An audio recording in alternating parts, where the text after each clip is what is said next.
विजेने लखकणारी. सौदामिनी म्हणजे आपण ज्या वीज कर्मचारी आहोत, महिला कर्मचारी, त्या सुद्धा विजेने लखाकूनच आपण त्या कर्मचाऱ्यांना म्हणजे ग्राहकांना आपण सुविधा देतो. आपल्याला तेवढं स्ट्रॉंग राहायचंय विजेसारखं आणि आपण आहोतच.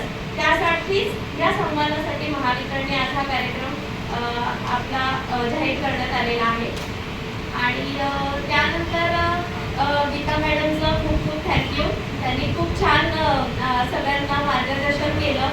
म्हणजे जे काही त्यांचं डिस्क्रिप्शन होतं खूप सुंदर होतं महिलांबद्दल. प्रेरणा मॅडम आहेत तशा सगळ्यांनाच प्रेरणा देत राहतात आणि त्यांच्याकडे बघून पण खूप छान इन्स्पिरेशन मिळतं. त्यांचं सौदामिनी मॅडमचं नाव देवशिला.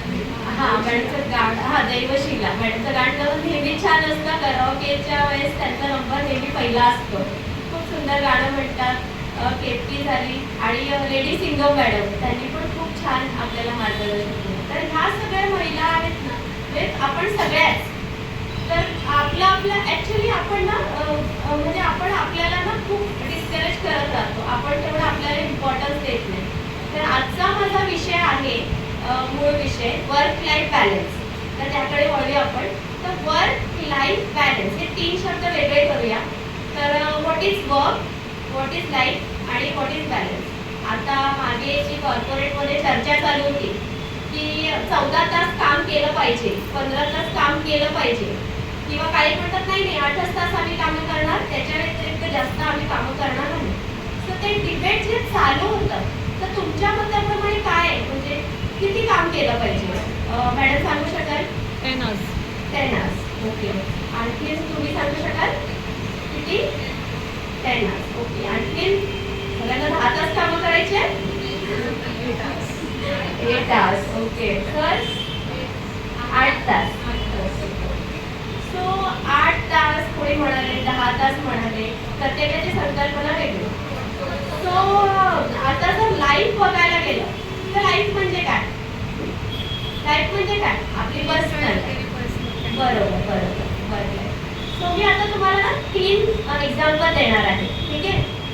तर एक पहिल्या एक्झाम्पलमध्ये आहे की जो माणूस 8 तास काम करतोय, 8 तास काम करतोय, पण ना 6 तास काम करतोय. धरूया आपण कमी वेळ काम करतोय, फॅमिलीकडे जास्त वेळ देतोय आणि झोप पण ठीकठाक आहे. पण ना त्याला असं रेस्टलेस राहतोय तो, आतून त्याला कधी समाधान नाही. दुसरं एक्झाम्पल घेऊया की तो 10 तास काम करतोय, 10-12 तास काम करतोय, फॅमिलीकडे वेळ कमी देतोय, झोप पण ठीकठाक आहे. पण ना काही दिवशी खूप आनंदी असतो, फॅमिली सोबत एन्जॉय करतो, खूप आनंदी असतो. दुसऱ्या दिवशी थोडंसं टेन्शनमध्ये असतो की अरे ऑफिसचं काम कमी झालं किंवा ऑफिसचं काम जास्त झालं. त्यानंतर तिसरं एक्झाम्पल घेऊया. त्याच्यामध्ये तो माणूस 8 तास काम करतोय, फॅमिलीकडे पण पूर्ण वेळ देतोय आणि झोप पण शांत आहे आणि सॅटिस्फाईड आहे. म्हणजे असं सकाळी उठल्यानंतर कुठलं टेन्शन नाही किंवा स्ट्रेसमध्ये नाही राहते, आतून त्याला आनंद आहे.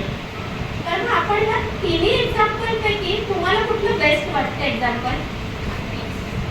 तिसरं. बरोबर की नाही?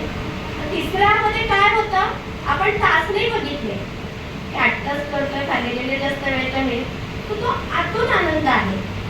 तर वर्क लाईफ बॅलन्स म्हणजे माझ्या मताप्रमाणे तुम्ही कुठलंही काम करताना किती आनंदी आहात आतून, तुम्हाला इनर बॅलन्स, इनर सॅटिस्फॅक्शन किती वाटतंय, तुम्हाला काम करायला खूप आवडतं.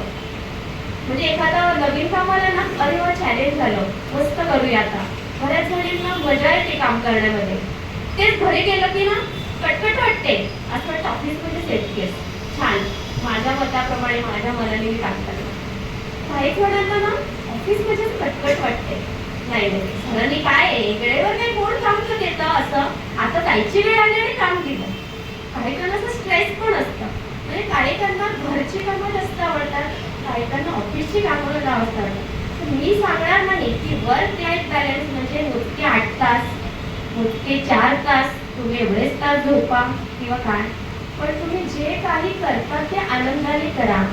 तुमचा जो इनर बॅलन्स आहे तो मिळवा. आता जर तुम्ही बघाल की ज्या वेळेस तुम्ही आता एखादं एक्झाम्पल देते, ठीक आहे, एखादा माणूस पूर्ण दिवसभर काम करतोय आणि घरी जातोय, काम त्यांनी पूर्ण केलंय, पण घरी पण त्यांच्या डोक्यामध्ये सतत विचार आहेत, अरे आज मला सरांनी काम दिलं होतं, हे काही केलंच नाही. म्हणजे त्याचं काय लक्ष कुठे आहे? तर माणूस कसा आहे, नेहमी ना प्रेझेंटकडे लक्ष न देता तर पास्ट किंवा फ्युचरमध्ये असतो. आपण ज्या ठिकाणी आहोत त्या ठिकाणचा अनुभव न घेता नेहमी पास्टचा, ऑफिसला आल्यानंतर घरचा विचार, अरे मुलाने कडी लावली असेल का, चावी ठेवली असेल का बरोबर, डबा खाल्ला असेल का, मग त्याला फोन करून त्रास द्यायचा सारखा सारखा, अरे तू मला फोनच नाही केला, मग नवऱ्याला फोन करायचा, अरे मग हेच झालं तेच झालं. आपण कुठे आहोत? ऑफिसमध्ये आहोत, आपल्या हातात काम आहे, पण आपण विचार कुठला करतोय? घरचा. त्यानंतर घरी गेल्यानंतर, अरे मला सरांनी काम दिलं होतं, मी तर केलंच नाही, मी तर विसरले, आता सर मला उद्या ओरडतील. म्हणजे आपण घरी गेल्यानंतर काय करतोय? ऑफिसचा विचार करतोय, बरोबर. सो आपण जिथे आहोत तो विचार न करता आपण दुसरा कुठला तरी एकतर फ्युचरचा विचार करून टेन्शन घेतोय किंवा एकतर मागचा विचार करून टेन्शन घेतोय. सो आपण टेन्शनमध्ये का आहोत? आपण जिथे आहोत तिथे आनंदाने राहण्यामध्येच आनंद आहे. आता माझं एक्झाम्पल सांगते. मी सकाळी उठते, घरातलं जेवण वगैरे करते, आवरते, सगळं मुलाचं बघते, त्याच्यात मी जिमला जाते, मी वेळ काढते, मला आवडतं जिम. म्हणजे मला वाटतं की अरे वा छान, दिवसभराचा 1 तास मी कंपल्सरी माझ्यासाठी स्वतःसाठी देते. त्यानंतर तिथून नंतर ऑफिसला आल्यानंतर मग मी जे काही काम असेल, रुटीन असेल, समरी काढणं किंवा काय डेली काय आहे आज काम नाही बघणं, ते पण आनंदाने करते. कलिग सोबत एकत्र डबा खायचा, चहा प्यायचा, गप्पा करायच्या, एखादं ऑफिसचं टेन्शन आलं तर शेअर करायचं, अरे असं असं काम आलंय. आपल्याला 4 गोष्टी जास्त मिळतात मैत्रिणींकडून, आपल्याला आपल्या ऑफिस कलिगकडून आणखी शिकायला मिळतं. अरे हे काम तर असं इझिली होऊन जाणार, कोणाचे कॉन्टॅक्ट असतात. ज्यावेळेस आपण तो एक चहा म्हणतो ना, मन की बात जो आपल्या मोदीजींनी कार्यक्रम चालू केला, तर त्याच्यामध्ये काय होतं कन्सेप्ट की चहा, एकत्र चहा प्या, मन की बात तुम्हाला जे काय आहे ते सांगा, शेअर करा तुम्ही एकत्र. ज्यावेळेस तुम्ही शेअर करता, ज्यावेळेस एखाद्या कस्टमरसोबत प्रेमाने बोलता, त्यावेळेस आपल्याला खूप साऱ्या गोष्टी त्याच्या मनातल्या समजतात, त्याच्या अडचणी समजतात. तर आपल्या मैत्रिणींच्या अडचणी समजून घ्या आणि त्याच्यावर तोडगा काढा. म्हणजे तुम्हालाही सॅटिस्फॅक्शन मिळेल की मैत्रिणीला मदत केली आणि तिलाही मदत होईल. सो तुम्ही स्ट्रेस फ्री राहा थोडंसं. त्यामुळे प्रेझेंटमध्ये जगायला शिका. त्यानंतर घरी जाता, घरी गेल्यानंतर सगळं ऑफिस सोडून द्या, गेलं काय भाडवे असं म्हणून मी फक्त माझ्या घराकडे लक्ष देणार. माझ्या घरामध्ये काय आहे आता मी सगळं चेक करणार, काय नाहीये ते लक्ष देणार, सगळं मला किराणा भरायचंय, काय भरायचंय. जर घरचे मदत करतायत तर त्यांना मदत करू द्या, सगळं स्वतःच्या अंगावर घेऊ नका, शेअर करा. त्यांनाही, मुलांनाही शिकवा, घरातली कामं शिकवा. मुलं चुकीची करतायत तर सुरुवातीला चुकतील, पण त्यांनाही मदत करायला शिकवा. ज्यावेळेस ते करतील, चुका करून करून शिकतील, त्यावेळेस तुमचा लोड कमी होईल, तुम्हाला स्वतःसाठी वेळ मिळेल. सो मग मला बऱ्याच वेळी इंजिनियर्स मला येऊन भेटतात, म्हणतात मॅडम तुम्ही कसं टाइम मॅनेज करता, आम्हाला तर जमत नाही, तुम्ही कसं एवढं सगळं करता, तुम्ही वेळ काढता, सगळ्या गोष्टी करता. तर मग मी एकच सांगेन त्यांना की 24 तास तुम्हाला पण आहेत, 24 तास मला सुद्धा आहे. बरं, तुम्हाला एक ट्रिक सांगते, ठीक आहे, शॉर्ट ट्रिक. सगळ्या जणी आज घरी जाऊन काय करायचं माहितीये, डायरी घ्या छोटी, कुठलीही मुलाची बुक घ्या, काही करा आणि ते लिहून काढा. सकाळी 5ला उठते, 6ला उठते, 6 वाजेपासून रात्री 10-12 पर्यंत झोपताय, प्रत्येक तासाचा हिशोब लिहून ठेवा. म्हणजे तुम्हाला समजेल की तुमचा वेळ कुठे जातोय आणि ज्या गोष्टी तुम्हाला आनंदाने करायच्या आहेत, म्हणजे कोणाला डान्स करायचं शिकायचं राहून गेलं असेल, कोणाला आता मला सांगा तुम्ही नवरात्रीमध्ये दांड्यासाठी वेळ काढताय की नाही? प्रत्येक जणी वेळ काढतायत ना, तो वेळ कुठून मिळतो तुम्हाला? पण तुम्हाला हौस येते, मजा येते दांड्या करायला, मुलींना तयार व्हायला, स्वतःच्या मुलींना तयार करा, स्वतः नटापटा करा. तर तुम्ही त्याच्यासाठी वेळ काढताय की नाही? तसाच प्रत्येक मुली स्वतःसाठी वेळ काढा आणि त्या वेळात तुम्हाला आनंद मिळेल, तो पूर्ण दिवसाची एनर्जी तुम्ही टिकून राहील. सो हेच आहे वर्क लाईफ बॅलन्स, हे वेगळं काहीच नाही. मी आज सगळ्यांना तुम्हाला आवाहन करते की वर्क लाईफ बॅलन्स असं काही नसतं. जे काम करता प्रेझेंटमध्ये राहा, आनंदाने राहा आणि तो आनंद साजरा करा.